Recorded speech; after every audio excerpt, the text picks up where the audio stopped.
Hi everyone, nice to meet you. I am Miss Webster, the Makerspace teacher for our ASA. So I'm going to get you set up with our virtual Makerspace that we will be using for the next few weeks while we are online. So every Monday I'll meet your kids. I will be able to jump on around 3:30. At 3:30, and we will talk and discuss and share different things that they've made and come up with different challenges.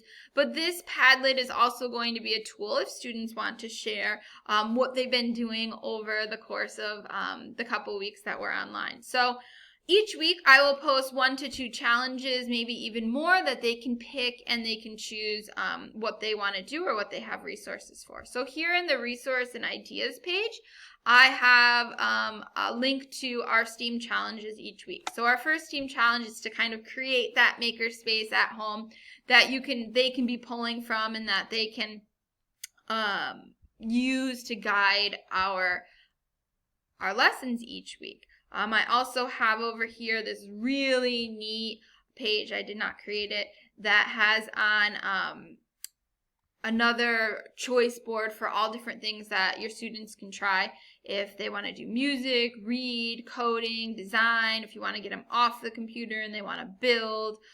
There's art on here, they're really great. So you can just click on that and there's all different resources there too. So any of these different challenges that they want to share, they are more than welcome to share.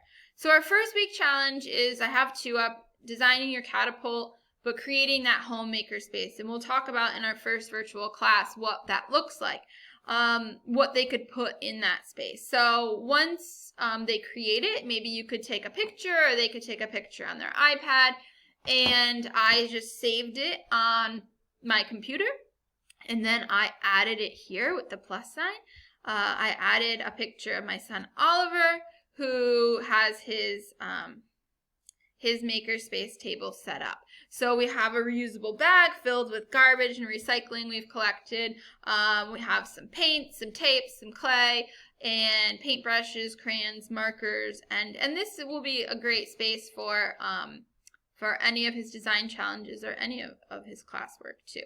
So you just put an image of what that space looks like. Students can come in and they can comment on each other's spaces. They can comment on each other's designs. And this is just a spot where we will share. So you will get an email from me that has the link to our Padlet. You'll be able to come in here and see what we're doing for each challenge. And if you have time and can help out your student getting an image up, great. And if not, then we would just share in our virtual class. So I look forward to seeing what the kids come up with in the next 3 weeks. I will be jumping on to our Google Meet at 3:30, and we'll work with students and hopefully help possibly get them off the computer a little bit designing and maybe on the computer coding or doing some sort of workshops there. So email me if you need anything or have any questions. Have a great day.